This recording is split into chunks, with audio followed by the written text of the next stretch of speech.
Hola, ¿qué tal? Bienvenidos a Voz News. Qué bueno que nos acompañan en este miércoles 17 de diciembre. Los saluda Karina Yapor. Vamos a los titulares.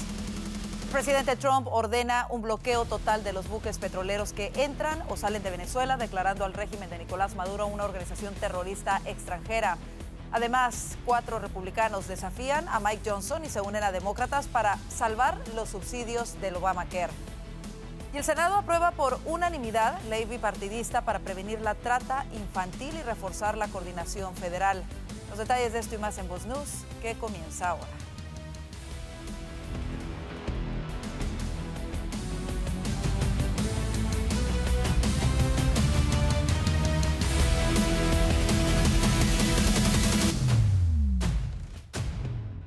En una decisión histórica, el presidente Trump designó al régimen dictatorial de Nicolás Maduro como terrorista. Esto mientras el Senado aprobó el proyecto de ley de financiación del Pentágono, instando al secretario Pete Hegseth a revelar las pruebas de un ataque contra una narcolancha cerca de las costas de Venezuela. Juan Esteban Silva tiene los detalles desde la Casa Blanca. Karina, televidentes de Voz News, ¿qué tal? Estados Unidos ha dado uno de los pasos más importantes, como usted bien señala, sobre Venezuela, designando a Maduro y a su entorno como terrorista. En ese mismo anuncio, el presidente ha dicho, miren ustedes la publicación en Truth Social, que debido a la designación ha ordenado un bloqueo total y completo de todos los buques petroleros sancionados que entren o salgan de Venezuela, una medida que busca presionar al régimen de Maduro. También a Diosdado Cabello, a todo el entorno, reafirmando el presidente Trump que estos esfuerzos van a continuar hasta que, según él, se devuelva el petróleo, las tierras y otros activos que, dice, fueron robados a los Estados Unidos. La designación como organización terrorista extranjera, pues hay que decir, no es una etiqueta simbólica. Esto implica sanciones severas, por supuesto, mayor presión en tema financiero, comercial, implica mayores restricciones para Nicolás Maduro y el régimen. Y mientras la Casa Blanca aumenta esa presión, yo les quiero contar que el Senado ha dado luz verde a un proyecto millonario de más de 900.000 millones de dólares que lo que busca es financiar el ejército, darle prioridad al salario de las Fuerzas Armadas, pero también se ha incluido, mucha atención, una disposición para presionar al secretario de Guerra Pete Hegseth para que entregue al Congreso evidencia de un ataque mortal a una embarcación cerca de Venezuela en la que habría existido sobrevivientes. Esto es lo que han dicho algunos congresistas después de las reuniones que se han sostenido con el secretario de Guerra Pete Hegseth y con el secretario de Estado Marco Rubio. What the hell is Hegseth hiding? His excuse about classification? It's false. I think the information that was provided was very helpful. It affirms what many of us have already known, and I'm going to share some thoughts with you about what was shared in there, but ultimately the big question about what authority supports all this. The President of the United States has directed these actions consistent with his responsibility, and that responsibility is clear: to protect Americans and United States interest abroad, and in furtherance of the United States national security and foreign policy interests. En resumen, Estados Unidos eleva esa confrontación con el régimen de Maduro, nuevas decisiones, más sanciones. Recordemos, hace unos días se veía la designación del Cartel de los Soles como organización terrorista extranjera y también las sanciones contra los familiares de Cilia Flores, quien es la esposa de Nicolás Maduro. Así que sigue la presión de los Estados Unidos. Es la información para Voz News desde la Casa Blanca. Juan Esteban Silva. Gracias, Juan Esteban. Y en los últimos años, el uso de petroleros que navegan sin identificación electrónica visible se ha convertido en el eje de la exportación clandestina de crudo venezolano. Así lo revela el más reciente informe de la ONG Transparencia Venezuela, publicado en diciembre. El estudio señala que el tráfico marítimo vinculado a la industria petrolera ha adoptado prácticas de ocultamiento deliberado en respuesta a sanciones internacionales, decomisos y una creciente vigilancia naval de Estados Unidos. Según el reporte, el endurecimiento de las sanciones y operaciones militares en el Caribe modificó la logística de las exportaciones. Basado en datos de Vessel Finder, Marine Traffic e imágenes satelitales, el informe indica que el 41% del tráfico de petroleros observado en noviembre de 2025 operó de manera irregular. 14 buques sancionados, 9 furtivos y 17 pertenecientes a la llamada flota oscura, embarcaciones que navegaron con sus sistemas de identificación apagados. Y como lo vemos, la administración Trump está rodeando y estrangulando al régimen de Nicolás Maduro, un régimen que tiene más de 20 años conspirando para desestabilizar a los Estados Unidos y al resto de los países de la región. Para analizarlo está con nosotros Hugo Achá, experto en seguridad y defensa. Señor Achá, bienvenido de nueva cuenta a Voz News. Un placer, como siempre, a sus órdenes. Gracias. La primera pregunta es, ¿por qué se llegó a este punto con el régimen de Venezuela?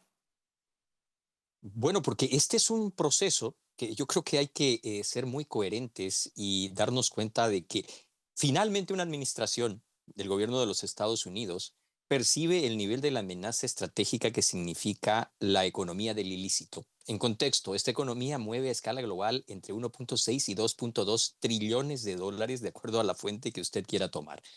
Esta economía se centra hoy en día en ciertos nodos fundamentales. Uno de ellos es Venezuela. El ciclo del narcotráfico, la trata y tráfico de personas, la triangulación de recursos, el petróleo como un elemento esencial para el blanqueo de esos capitales, es una situación que demoró, pero finalmente ha sido comprendida por el gobierno de los Estados Unidos. Y como se ha quedado claramente establecido a partir de la orden ejecutiva del 20 de enero de este año y que continúa con una serie de acciones, la más reciente, la orden firmada por el secretario de Estado de los Estados Unidos que define al Cartel de los Soles como una organización terrorista extranjera, toma la decisión que debería haberse tomado hace mucho tiempo, lidiar con esto como una amenaza esencial a la seguridad estratégica del país y a la vida de sus ciudadanos. ¿Y cómo analiza usted la reacción del régimen de Nicolás Maduro ante esta estrategia de la administración Trump en los últimos meses?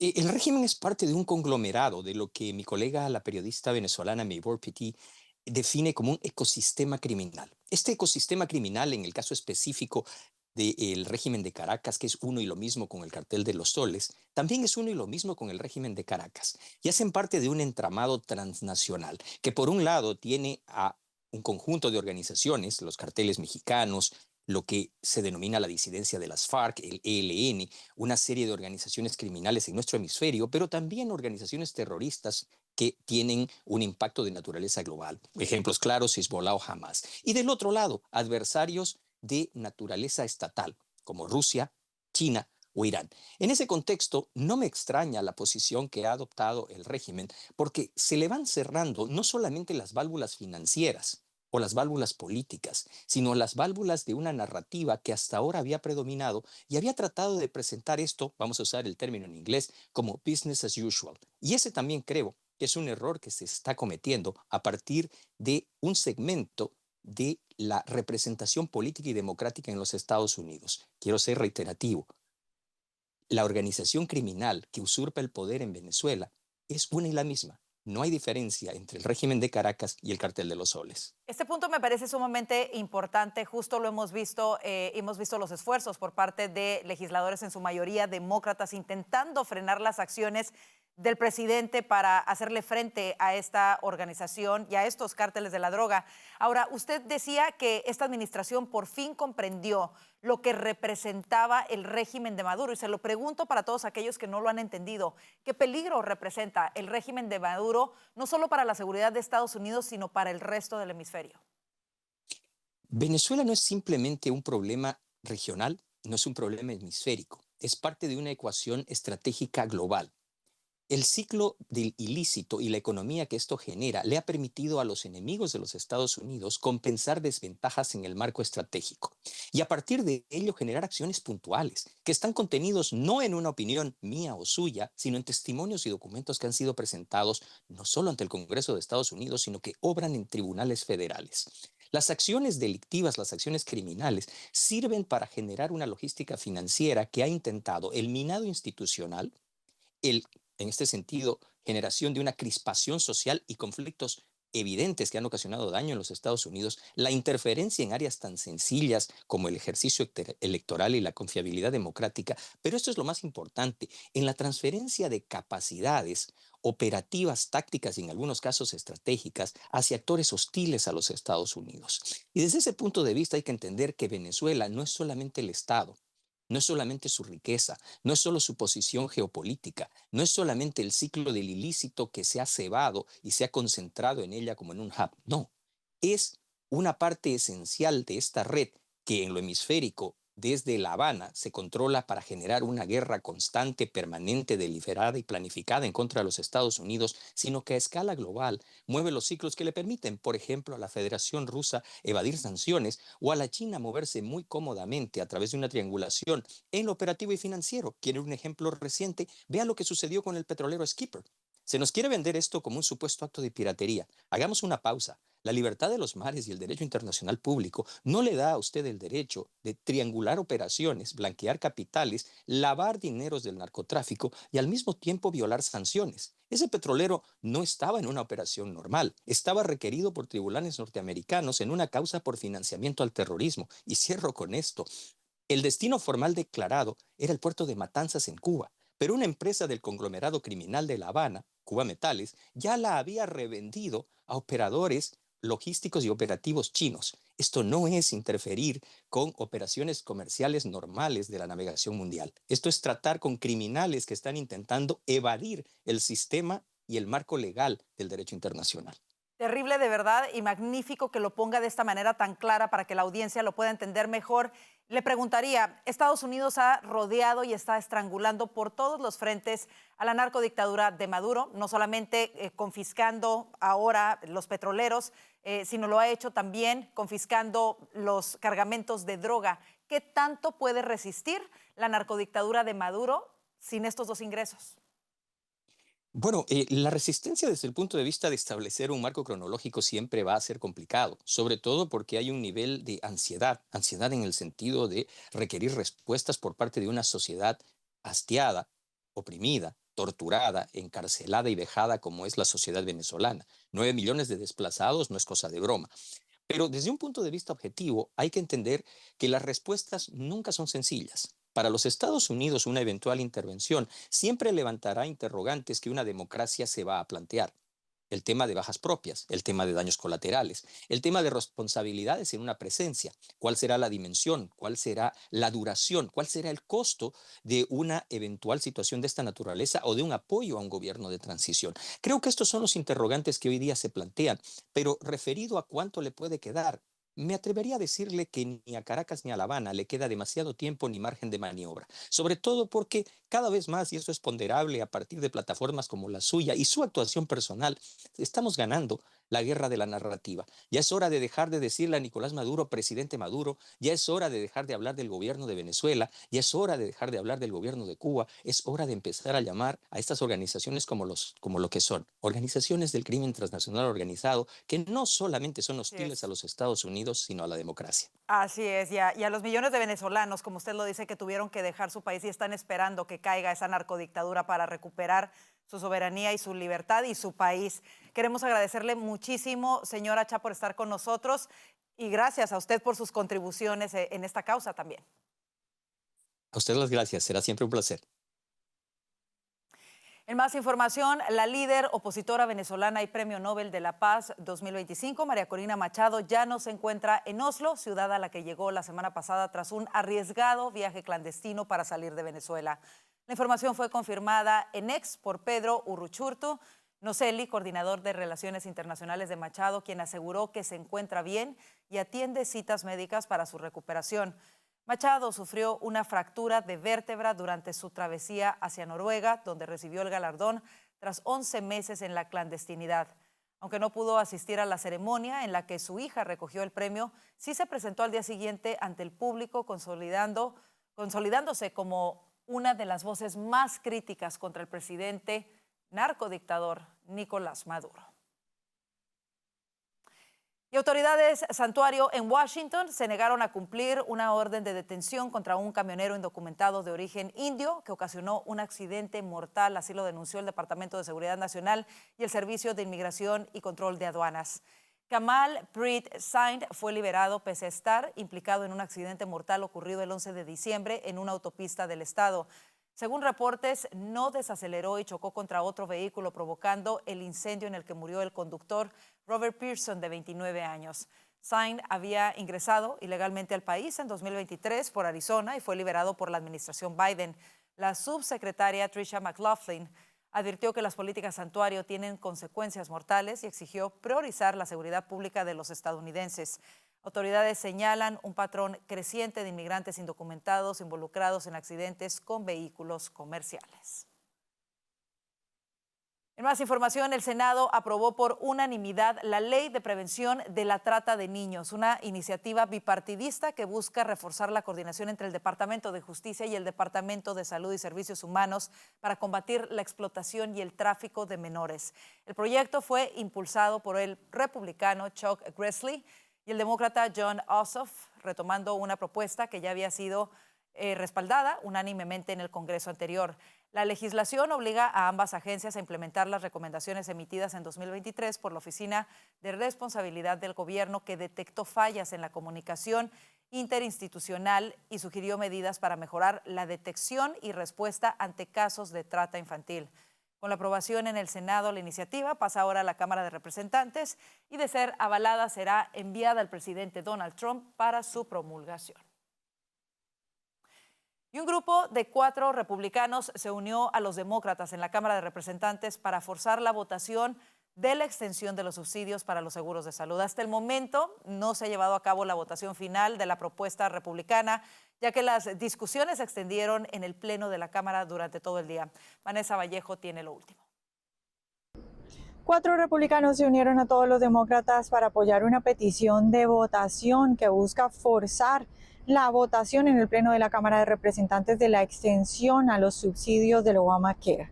Esta petición no incluye ninguna de las propuestas republicanas. Sin embargo, los 4 republicanos que se unieron a los demócratas aseguran que es mejor mantener las cosas como están a permitir que expiren los subsidios y que las primas de los seguros de salud se disparen para sus votantes. Estos son los 4 republicanos que firmaron la petición de votación: Brian Fitzpatrick de Pensilvania, Mike Lawler de Nueva York, Rob Bresnahan de Pensilvania y Ryan McKenzie también de Pensilvania. Veamos al speaker de la Cámara de Representantes, Mike Johnson, hablando de los beneficios de la propuesta republicana que a la hora de esta grabación todavía no ha sido votada. It offers common sense solutions to lower premium cost for everybody, all Americans. It expands access to quality care. It provides every American with more options and flexibility to choose coverage that works for them. And it brings greater transparency to America's healthcare system.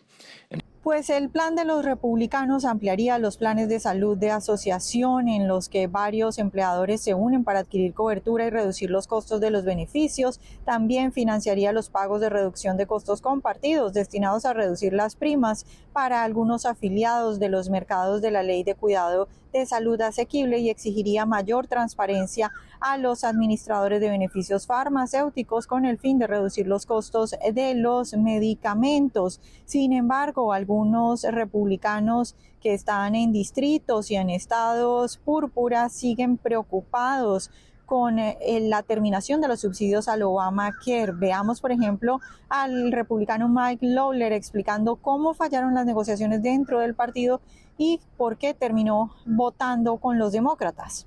We were working to negotiate in good faith with House Republican leadership to get a up or down vote. And unfortunately, we could not come to an agreement. We went to the Rules Committee last night. We offered amendments. They rejected them. And so we are left with very few options. Pues a medida que avanzaba la tarde, varios congresistas de los 2 partidos se reunieron en un equipo que se ha llamado el equipo solucionador de problemas y aseguraron que parece abrirse el camino para una propuesta bipartidista. Esa propuesta, por supuesto, tendría como centro la extensión de los subsidios al Obamacare, pero a esa propuesta demócrata se podrían añadir algunas de las peticiones republicanas, de modo que los demócratas pudieran conseguir el apoyo de aún más republicanos moderados y lograr pasar ese proyecto en la Cámara de Representantes. El medio Axios reveló que el magnate empresarial Elon Musk ha empezado a repartir dinero para varias de las diferentes contiendas republicanas por el Senado y la Cámara de Representantes de cara a las elecciones de medio término de 2026. De acuerdo con lo publicado por el medio, 2 fuentes revelaron que Musk entregó recientemente grandes cheques para ayudar a que los republicanos logren salir victoriosos en las elecciones legislativas del año que viene, e incluso indicó que el dueño de X tendría planeado aportar aún más fondos a lo largo del ciclo electoral. Según Axios, una fuente dentro de la administración del presidente Trump calificó la noticia como significativa y añadió que Elon fue una parte muy importante en la campaña en el ciclo pasado Y no fue solo dinero, sino el impacto que aportó, la energía que aportó a la campaña, señalaron. Así nos vamos a la pausa comercial. La presidenta Sheinbaum reacciona por el giro hacia la derecha en gobiernos de varios países de Latinoamérica. Los detalles de esto y más al regresar aquí a Voceros. Cuidar tu salud no debería ser algo imposible. Con Voz Salud accedes a consultas ilimitadas, virtuales y en persona, análisis de laboratorio con descuento y a más de 400 medicamentos esenciales totalmente gratis, incluyendo los que tu familia realmente necesita.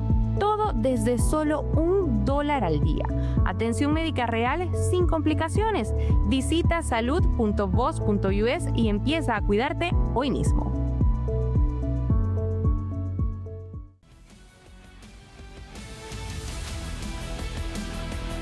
Warner Bros. Discovery rechazó hoy una contraoferta de compra de su competidor Paramount presentada la semana pasada que buscaba frustrar los planes del gigante del streaming Netflix de adquirir la compañía de cine y televisión.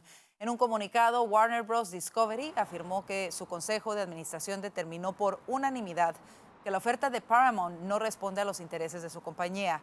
Desde que se inició la guerra de ofertas en septiembre, esta fue la sexta puja de Paramount por la icónica empresa de Hollywood que también es copropietaria, o propietaria, mejor dicho, de CNN. Confiamos en que nuestra fusión con Netflix representa un valor superior y más seguro para nuestros accionistas, señaló Warner Bros. Discovery. En otro tipo de información, la Oficina de Aduanas y Protección Fronteriza anunció que ha recaudado más de $200 millones en ingresos arancelarios desde que el presidente Trump asumió el cargo en enero, atribuyendo el exitoso récord a más de 40 órdenes ejecutivas de Trump. La agencia dijo que utiliza las últimas herramientas de análisis de datos para descubrir esquemas de evasión arancelaria, incluyendo subvaluación, clasificación errónea, violaciones de derechos antidumping y compensación, además de double dipping, que reclama múltiples exenciones arancelarias como un medio para evitar el pago de los ingresos adeudados al gobierno. Y el presidente Trump pidió una lucha global contra el terrorismo islámico radical. La petición del republicano llega después de que 15 personas fueran baleadas y asesinadas en el ataque contra una multitud que celebraba la festividad judía Hanukkah en una popular playa de Sydney. Entre tanto, el presidente compartió en sus redes sociales un artículo del Jerusalem Post en el que recordó que Hamás conmemora 38 años desde su fundación y cita la masacre del 7 de octubre como un hito. El presidente Trump afirmó el pasado domingo que los judíos estadounidenses que celebren Hanukkah no tienen que sentirse preocupados por su seguridad. Celebren con orgullo, siéntanse orgullosos de quienes son, comentó el mandatario republicano durante una aparición en la cadena conservadora Fox.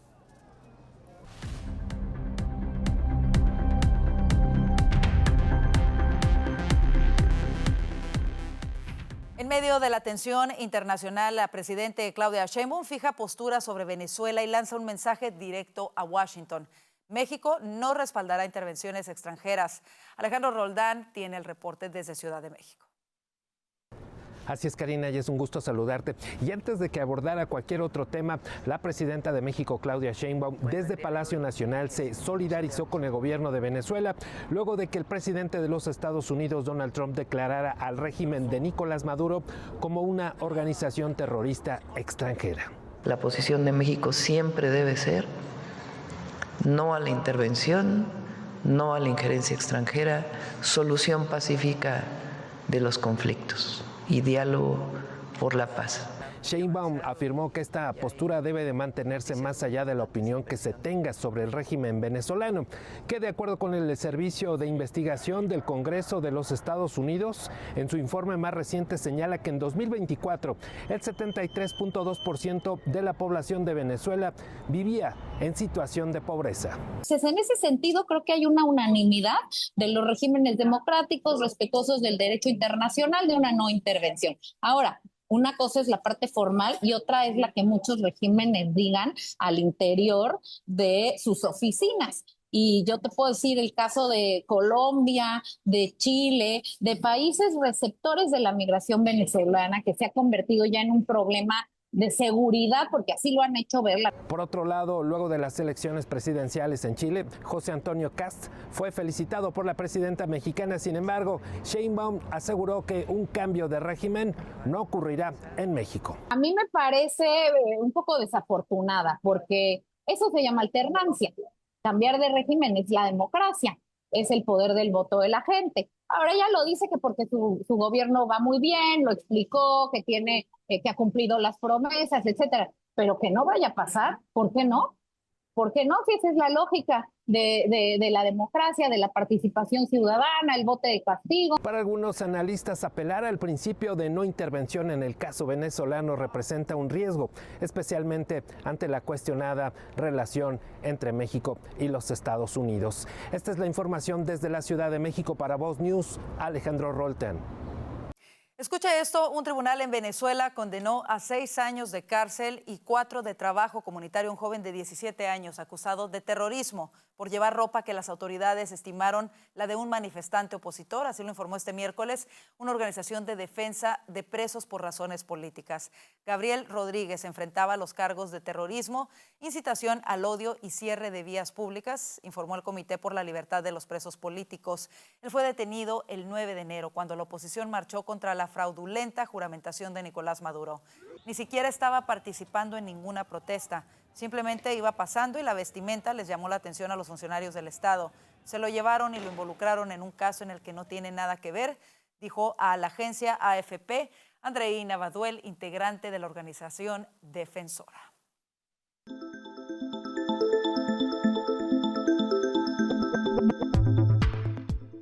Lamentablemente, cada vez más personas se convierten en víctimas del robo de identidad. Pero, ¿cómo evitar caer en este tipo de estafa? ¿Hay alguna herramienta, plataforma, aplicación que nos brinde ayuda sobre esto? Para hablar de ello, hacemos contacto con Juan Guevara, experto en tecnología. Juan, sobre todo en esta época que la gente está tan ocupada y cometemos errores, ¿cómo nos podemos dar cuenta o qué herramientas nos pueden ayudar para prevenir el robo de identidad? Bueno, en primer lugar hay que decirle a nuestro auditorio, Karina, de dónde viene el robo de identidad. Y el robo de identidad viene específicamente de los datos que los brokers de datos, los intermediarios de datos, toman de nosotros y empiezan los hackers a construir una identidad digital. ¿A qué me refiero? Cada vez que ustedes visitan un sitio de internet, cada vez que compran algo, cada vez que tienen actividad en línea, vamos dejando una huella digital. Y a veces nos piden, por ejemplo, algunas plataformas, nuestro teléfono, nuestra dirección, etcétera. Lo que no nos dicen es que ellos van a revender esta información a un broker de datos, ¿sí?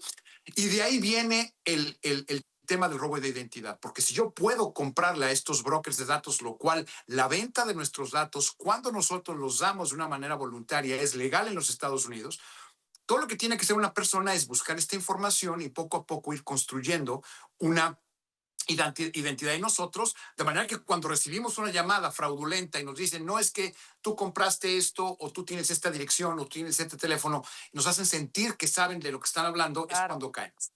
Entonces, la forma de evitar esto es, encontré una aplicación, ¿sí?, que por cierto no nos pagan, es una aplicación que la encontré en línea que se llama Incogni. Incogni es una plataforma que se dedica, así como se dedican otras empresas a remover asuntos incorrectos en nuestros burós de crédito. Incogni lo que hace es borrar nuestra identidad de los brokers de datos. Les exige de manera legal y les exige de una manera automática el que empiecen a borrar nuestro internet de todas esas brokers de datos. ¿Tú tienes una idea de cuántos brokers de datos hay en los Estados Unidos, Karina? No, me imagino que un montón. La verdad no sé. ¿Está cuantificada? Arriba de 350 intermediarios de datos tienen nuestra información. Entonces lo que ellos hacen es, te piden tu información, verifican tu identidad. Entonces tú les das permiso a esta plataforma a que de manera automática contacte a todos los brokers de datos en los Estados Unidos y a nivel mundial y les exige que borren tu información. Ahora, ¿cómo funciona, Juan? ¿Funciona por suscripción? ¿Funciona una vez? ¿Qué tan caro es o qué tan accesible es? Ok, funciona, es una suscripción, en el primer, o sea, $29 al mes. Aquí lo importante es que no solamente lo hacen una sola vez, sino que están monitoreando a estos brokers de información constantemente por si vuelven a meter tu información, que eso sucede constantemente. Entonces, no solamente te eliminan, sino además se aseguran de que si vuelves a aparecer, te vuelvan a eliminar, de manera que exista un periodo en donde tu privacidad claramente sube.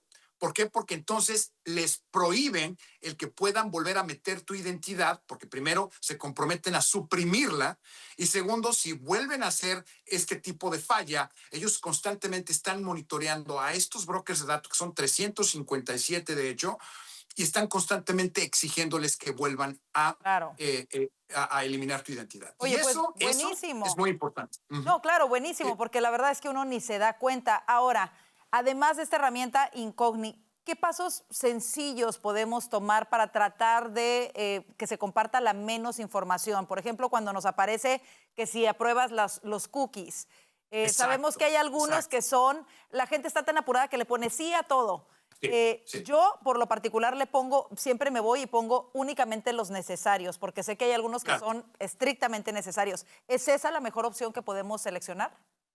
Sí, y además de eso es poner a sus navegadores de manera incógnita. En Safari le pones private mode, en Chrome le pones incognito mode. Utilizar navegadores como Firefox, por ejemplo, ¿no? O como DuckDuckGo, que son navegadores que protegen la privacidad del usuario y a la hora que terminas de utilizar el sitio de Internet, automáticamente borran esos cookies. Entonces, lo que tú dijiste es cierto, siempre los cookies estrictamente necesarios y utilizar navegadores en modo incógnito o privado o utilizar navegadores como Firefox o DuckDuckGo, que son gratuitos, que eliminan esos cookies a la hora de que terminas de hacer lo que tengas que hacer con este sitio. Buenísimo, nos toma un par de segunditos más, pero puede hacer la diferencia. Juan, como siempre, información valiosísima. Gracias por hablar de esto. Igualmente, feliz Navidad. Feliz Navidad para ti también. Así nos vamos. Saludos. Saludos, un abrazo, Juan. Así nos vamos a la pausa comercial. Quédese con nosotros, ya viene el panel de voces.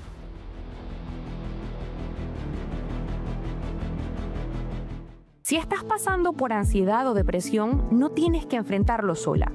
Con Voz Salud tienes acceso ilimitado a terapia y consultas médicas virtuales o en persona y a más de 400 medicamentos, incluyendo los que tratan la salud mental, totalmente gratis. El apoyo comienza desde solo $1 al día. Visita salud.voz.us y empieza a sentirte mejor mucho más pronto.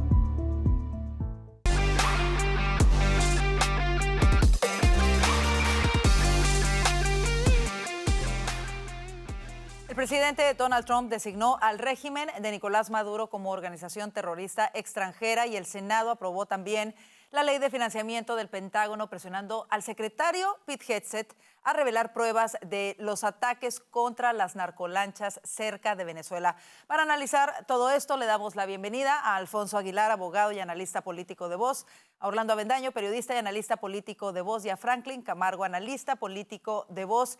Bienvenidos, y este tema sigue evolucionando de diferentes maneras. Franklin, hemos visto que desde agosto la administración ha iniciado una estrategia militar, diplomática y ahora económica en contra del régimen de Venezuela. Maduro parece estar dispuesto a no ceder. ¿Por qué? Porque Nicolás Maduro es una pieza de una mafia criminal organizada y transnacional.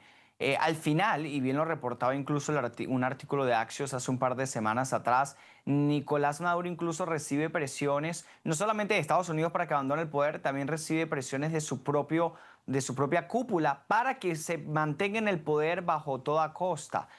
Justamente incluso se reportó en algún momento que oficiales cubanos habían amenazado a Nicolás Maduro y si éste abandonaba el poder de manera pacífica, iban a utilizar incluso la fuerza para ejecutarlo o para vengarse de él de alguna forma. Así que eso es lo que enfrenta actualmente la oposición venezolana y la causa de la libertad venezolana. Es una cúpula terrorista que tiene lazos con el narcotráfico, que es amigo de China, de Irán, de Cuba, y por eso también la importancia de la administración de Donald Trump que encuentren que haya un restablecimiento del orden democrático en Venezuela.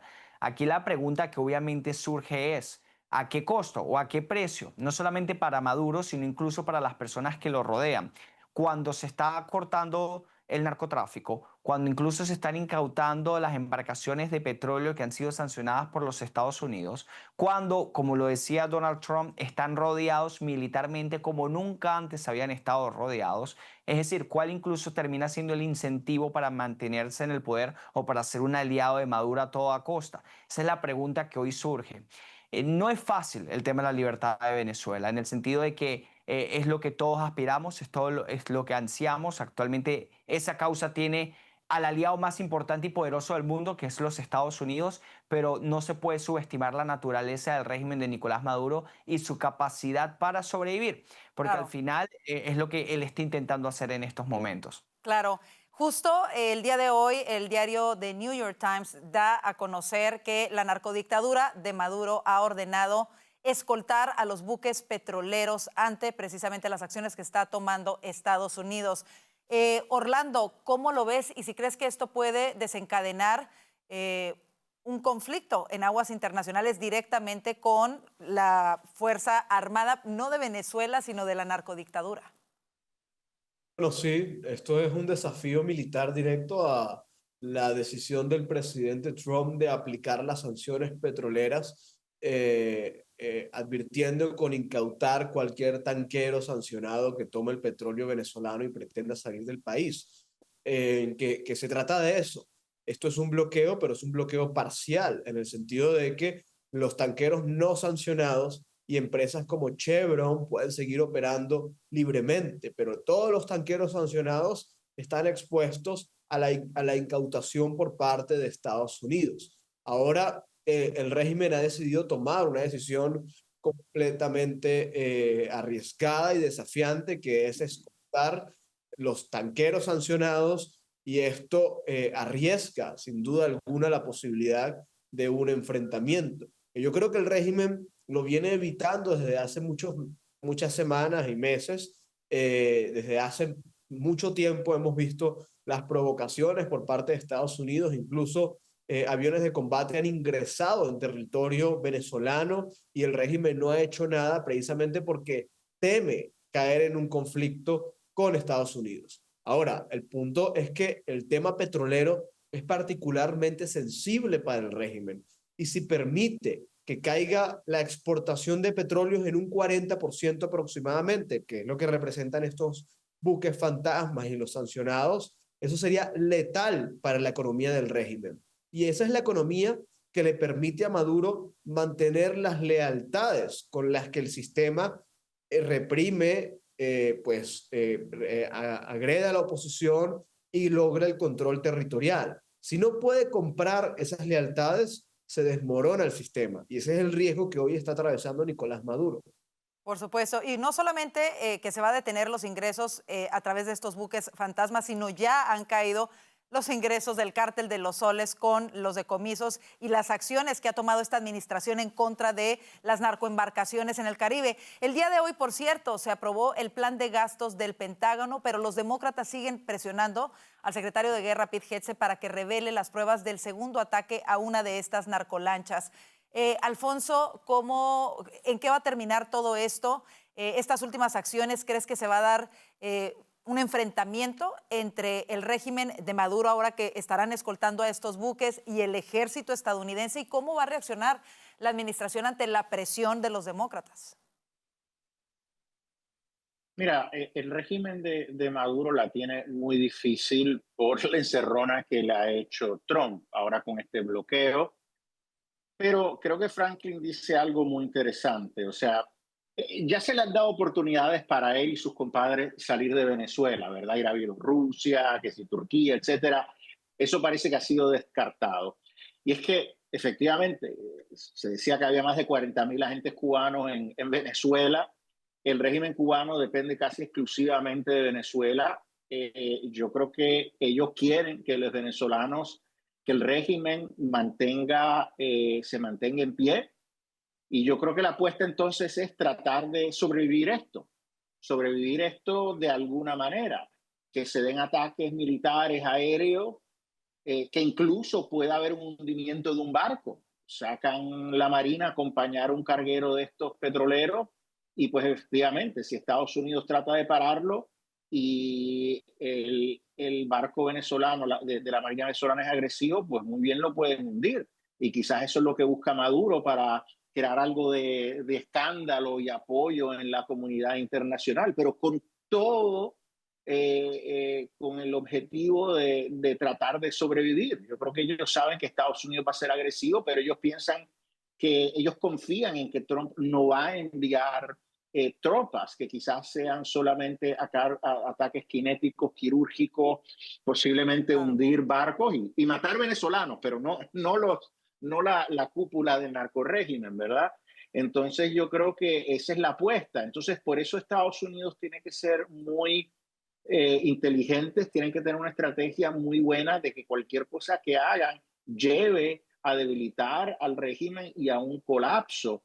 Por otra parte, debo decir que el tiempo sigue pasando y me parece que hay muchas personas en Estados Unidos que están empezando a preguntar ¿por qué vamos a intervenir en Venezuela?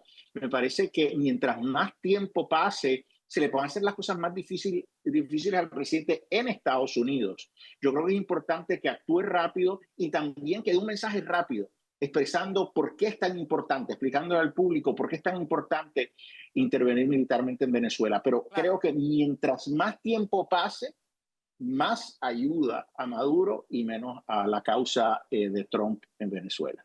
Claro, y siguiendo con este tema de Venezuela, hoy se da a conocer que María Corina Machado ya no está en Oslo, está atendiendo algunas cuestiones de salud, tomando algunos días para recuperarse de esa travesía.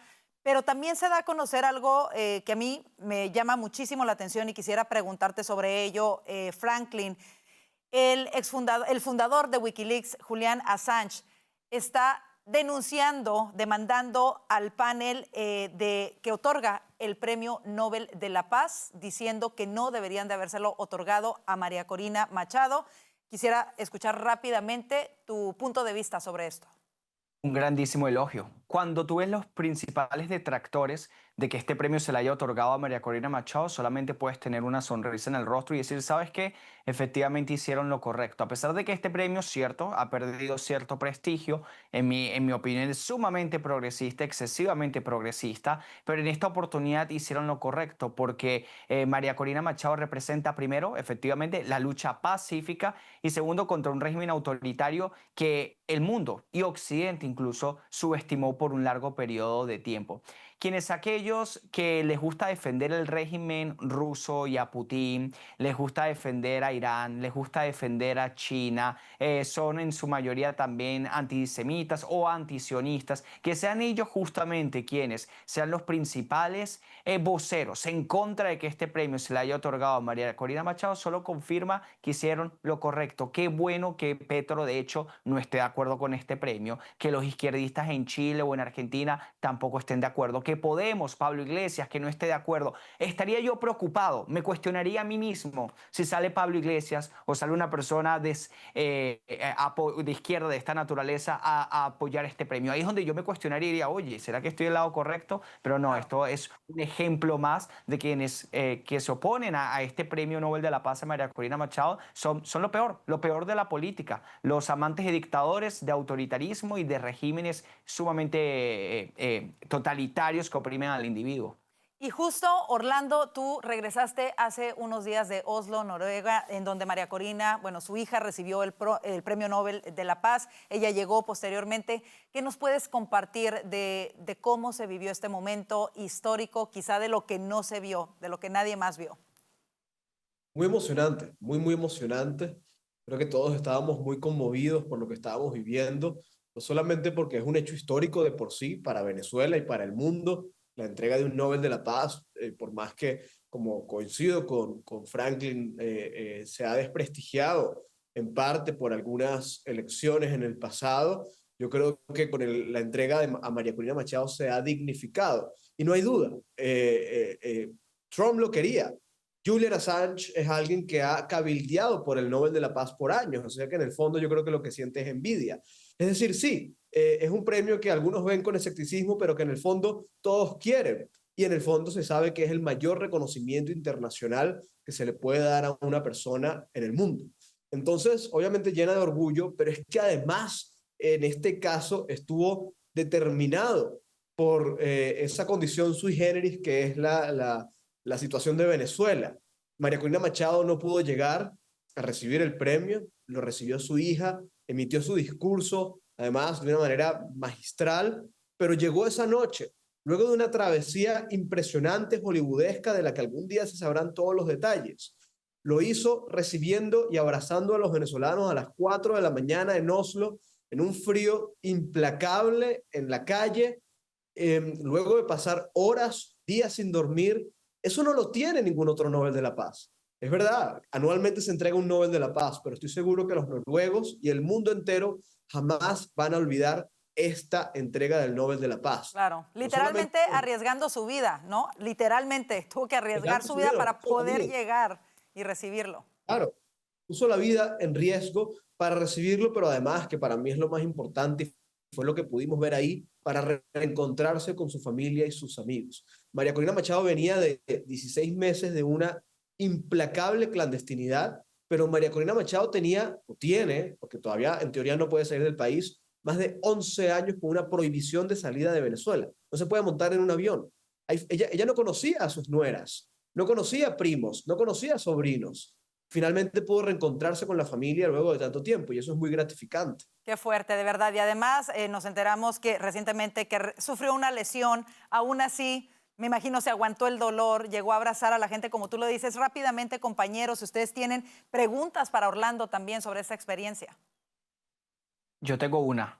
No sé si Alfonso quiere ir primero. Yo tengo una pregunta. Obviamente se vio a través de las redes sociales que personas quienes no son necesariamente lo mejor de la oposición venezolana hicieron acto de presencia.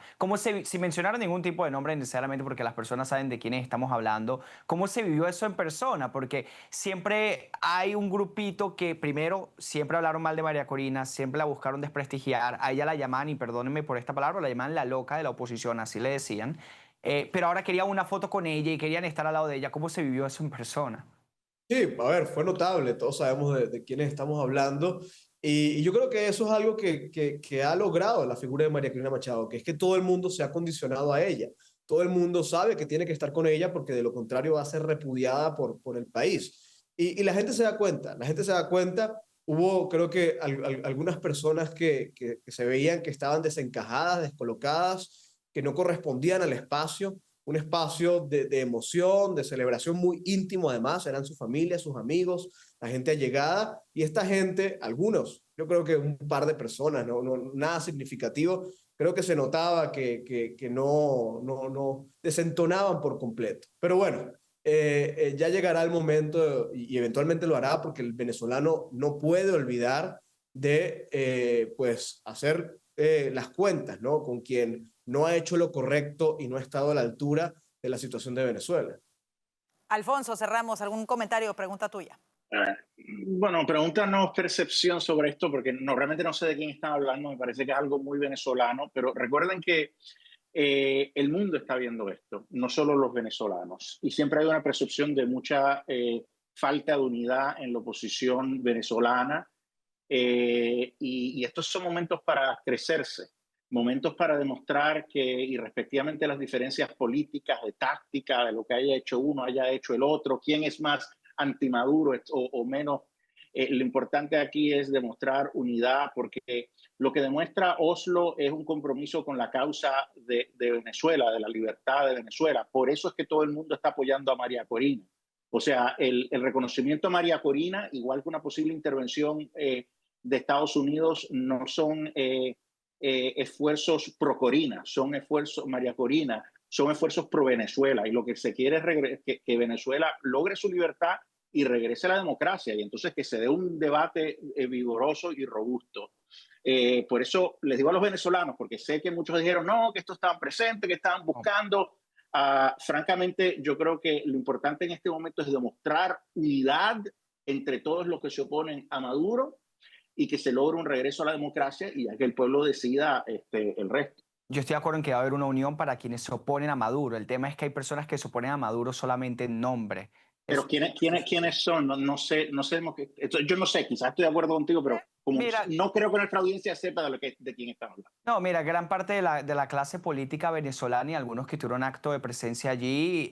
Por ejemplo, un Leopoldo López, no sé si te refieres a Leopoldo López, yo no sé nada de Leopoldo López, pero está bien, mira, Leopoldo López fue preso por Maduro, tú no puedes decir que es pro Maduro, ¿verdad? En ese momento seguramente quiere que caiga el régimen, pues mira, que esté ahí, ¿qué importa? O sea, yo creo que es un momento tan importante, entonces, por eso es lo que te digo, o sea, igual cuando escuchan a María Corina, y esto no es una crítica, yo no sé nada, quizás Claro. ella es una gran líder, lo que sea, pero lo que no puede suceder, ella ir a Oslo y empezar a hablar de un futuro gobierno, el presidente electo es Edmundo González. Y en ese sentido, que nos tenemos que ir al corte comercial, pero quiero decir que en ese sentido, sin ser venezolana, también creo que María Corina lo manejó estupendamente bien.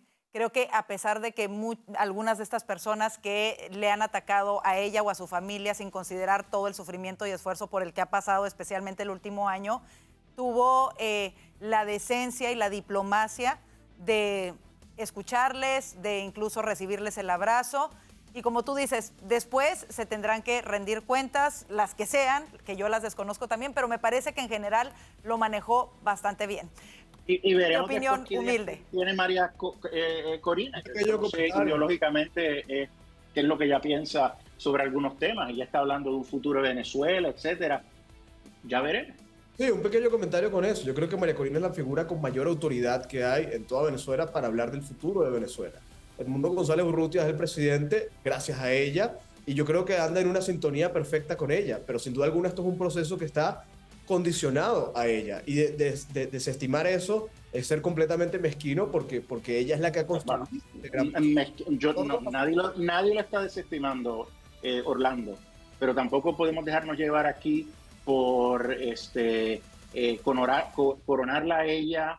Es sencillamente decir, ella es una líder político, hay que reconocer lo extraordinario que ha hecho, pero aquí hay procesos, hay un proceso democrático, claro. y en eso queremos encauzar a Venezuela. Innegablemente ella ha sido la punta de lanza incluso del proceso democrático, ¿no? Desafortunadamente se le inhabilitó por la narcodictadura el correr, pero como lo dice tanto Franklin como Orlando, Edmundo González ganó gracias a que ella delegó esa autoridad sobre ella y me parece que están, ahorita yo creo que es momento de unir, es innegable que ella es la punta de lanza de la unión para derrocar a la narcodictadura de Maduro y eso es lo más importante. Después las cosas, esperemos, tomen su orden rápidamente. Nos tenemos que ir así de rápido a la pausa comercial, quédese con nosotros, aún hay más aquí en el panel de voces.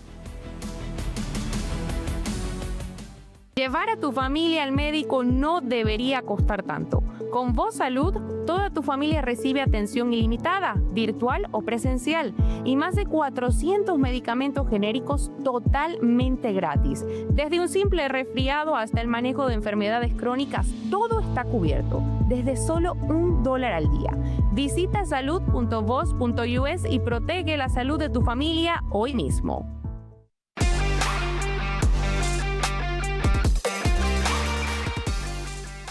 Como le informamos, 4 republicanos de la Cámara de Representantes se están rebelando contra el presidente de la Cámara, Mike Johnson, y se unieron a los demócratas para forzar una votación sobre los subsidios del Obamacare que expirarían a fines de este año. Regresamos con nuestros analistas para hablar de este tema que es preocupante por el impacto que pueda tener. Alfonso, ¿qué mensaje se envía con el desafío de estos 4 republicanos al presidente de la Cámara y de alinearse con los demócratas en un tema tan sensible como estos subsidios del Obamacare? Bueno, que hay mucha preocupación que esto pudiera tener un impacto político nefasto para los republicanos. Primero que nada, como dije ayer, o sea, Obamacare es un desastre. Fue diseñado para que costara muchísimo, quizás con el objetivo de movernos hacia un sistema de pagador único, ¿verdad? Que sería un desastre, sería coger el socialismo. Aquí hay un miedo de que si no se extienden estos beneficios adicionales, se pueda duplicar o triplicar las primas para aquellos que compran los seguros directamente de los llamados intercambios estatales. Para el promedio de aumento pudiera ser hasta más de $1,000, lo que sería un golpe muy fuerte. Aquí el problema es que eso se puede atender sin extender esos beneficios. El problema es que los republicanos no llegan a un consenso. Esa es la realidad. Claro. Entonces, quizás para los republicanos lo que les conviene ante la imposibilidad de llegar a un consenso es que algo así suceda, que se extiendan los beneficios, se va a forzar este voto. Ya en el Senado están empezando a hablar si se puede de alguna manera extender los beneficios, de manera que se haga esto, pero que los precios no aumenten, de manera que por lo menos puedan estar en una posición competitiva cara a las elecciones de mitad de término. Claro. Por otra parte, el presidente no está diciendo nada porque entiende el problema. O sea, es un problema que han creado los demócratas, pero si el aumento se da, no van a culpar a los demócratas, van a culpar a los republicanos. Y esa es la difícil situación política en la que están los republicanos. Pero son 15 años ya de Obama, que los republicanos deberían tener algún tipo de plan coherente para reemplazar el sistema de salud desastroso que creó Obamacare. Orlando, ¿podría esta maniobra debilitar la cohesión del Partido Republicano en la Cámara y abrir la puerta quizá a más fracturas internas en temas de política, social y económica? Bueno, sí, porque no hay claridad, no hay una alternativa real, consistente, que pudiera ofrecerle a los americanos algo sólido, que pudiera ser una propuesta republicana, y además una propuesta republicana de que demuestre cohesión, ¿no? Yo creo que en eso es algo que han desatendido los republicanos históricamente y que hoy por hoy los republicanos tampoco le han dado, creo que, la atención que merece. Este es uno de los grandes temas del momento. Yo creo que la urgencia por la preocupación que hay de salud, un sistema de salud que no ha estado a la altura de lo que merecen los americanos y sobre todo lo que tiene que venir de la mano de la edad dorada que ofrece el presidente Trump, pues es algo que debería tomarse en serio para poder ofrecer hoy en día. Claro. Rápidamente, Franklin, ¿cómo lo ves? Completamente de acuerdo con Alfonso. Aquí hay básicamente dos alternativas.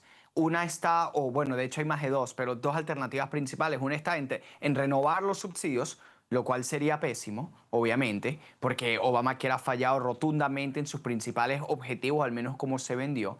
O se puede no renovar los subsidios y presentar una alternativa más viable. El problema es que aquí también parece que hay un sector republicano que quiere lo peor de dos mundos, y es no renovar los subsidios, que ya sería malo, pero tampoco presentar una alternativa que pueda reemplazarlo. Dos cosas pueden ser completamente ciertas al mismo tiempo. Obamacare ha sido un fracaso rotundo. De hecho, el precio promedio de los seguros médicos premium han aumentado cerca de un 120% después de que pasara Obamacare, por las regulaciones, el intervencionismo, el Estado presente, la limitación de oportunidades y alternativas.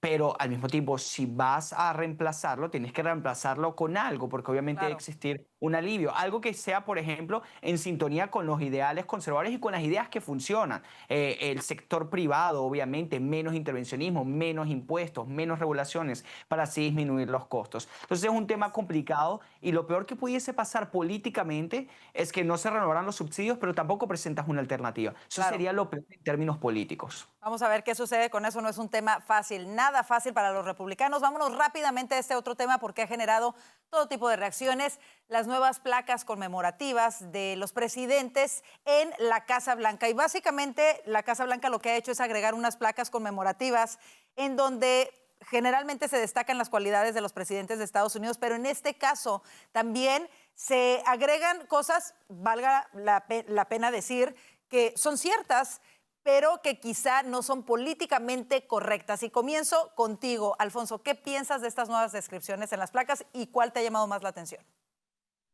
A ver, ese muro va en evolución, porque primero que nada, ese es un pasillo, ¿no? Y primero empezaron a poner ornamentación dorada, que al presidente le encanta, en exceso. Entonces empezaron a poner las fotografías de los expresidentes, y ahora, pues, placas, ¿verdad? Vámonos rápidamente al mensaje. ¿Qué piensas del mensaje? Comentando sobre... Pues mira, yo estoy de acuerdo con muchas de las cosas, o prácticamente todo lo que he visto hasta ahora, ¿verdad? El problema es que esta es la casa del pueblo, esta es la casa del presidente. No es apropiado poner placas con impresiones políticas debajo de la imagen de expresidentes en la Casa Blanca. Eso está bien para el Partido Republicano hacerlo en otro contexto, pero no en la Casa Blanca. No me parece apropiado, aunque estoy de acuerdo totalmente con lo que se dice de Obama o lo que se dice de Joe Biden, pero Claro. No me parece apropiado. Tenemos que bajar un poquito el tono. Yo entiendo que por ejemplo, es un país polarizado, que puede haber confrontaciones, pero hay que escoger esas confrontaciones para que sean sobre diferencias grandes, no reducirnos a este nivel. Por ejemplo, para el presidente Obama se menciona que además de su descripción al principio de ser el primer presidente afroamericano y todo lo positivo, abajo se menciona que bajo Obama el califato ISIS se expandieron en el Medio Oriente, el colapso de Libia, la invasión de Rusia a Crimea y muchas otras cosas, el cómo debilitó la industria, la industria y los negocios dentro de los Estados Unidos, cómo devastó de alguna manera a los mineros en los Estados Unidos y otras cosas, y asimismo se destacan otras cualidades no tan positivas de algunos otros presidentes como Biden, por ejemplo. Y me voy rápidamente contigo, Orlando, ¿cómo lo ves? A mí me gusta. Yo creo que Trump, parte de su personalidad, y yo creo que parte del mundo comunicacional en general, de la política hoy, 2025, es así. Es sin pudor, es duro, es un poco demostrando la autoridad, demostrando fuerza, esa capacidad de poder reñir con el otro, de burlarte con el otro, y eso es algo que Trump ha pues metido muy bien en la política de una manera muy inteligente. Este es Trump, esta es la Casa Blanca de Trump. Así funciona, este es el Trump que siempre hemos conocido, el que llegó a la presidencia en el 2016, el que nuevamente ganó la presidencia, y es el Trump por el que la gente votó. Más allá de eso, yo creo que nada de lo que dicen estas placas es falso. Cuando venga el próximo presidente de los Estados Unidos, bien sea republicano o demócrata, ya hará los cambios que quiera hacer en la Casa Blanca. Este es el momento del presidente Trump. Yo creo que luego de la persecución que ha vivido, completamente implacable por parte de sus adversarios, luego de la forma en la que han manipulado e instrumentalizado la justicia y el sistema político para perseguirlo, pues déjenle al hombre burlarse de sus adversarios, de los contrincantes. Permítanle jugar a la política como él sabe hacerlo, que es al final de una manera sana, porque aquí nadie está instrumentalizando la política para perseguir a los oponentes. Eso lo hicieron fueron los demócratas de buenas costumbres, de buenas maneras, que no se burlaban de la gente, pero sí la perseguían y la metían en la cárcel, como hicieron. Rápidamente, algunos de los datos que se resaltan en la placa de Joe Biden. Bueno, él dice que sus políticas económicas llevaron al debilitamiento del dólar, a perder más de 20% de su valor en 4 años, que permitió el ingreso de 21 millones de personas de manera ilegal de todo el mundo a través de la frontera. Además de, obviamente, el retiro desastroso de Afganistán, causando la muerte de por lo menos 13 soldados estadounidenses y más. Estas son solamente algunas de las características. Cerramos rápidamente el tema contigo, Franklin. ¿Cómo lo ves?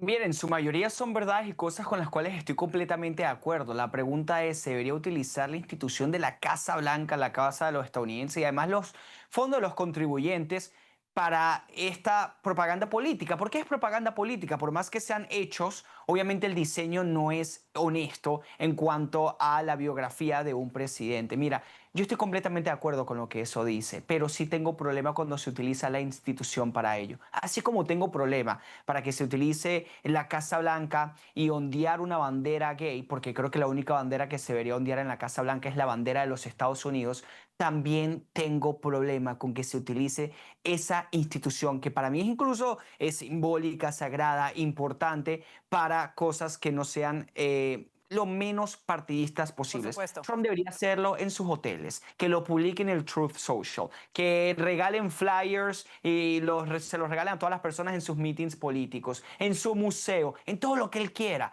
pero no en la institución, la Casa Blanca, no en las instituciones públicas. Ese es el problema que yo tengo. Algunos me dicen, bueno, es aburrido, esa es la nueva forma de hacer política. No te molestes cuando luego le hagan lo mismo a Trump, que le regalen una placa donde le digan quién sabe qué, o cuando onde una bandera gay en la Casa Blanca, porque al final se trata de eso, de utilizar una agenda partidista en una institución que debería representar a todos los americanos.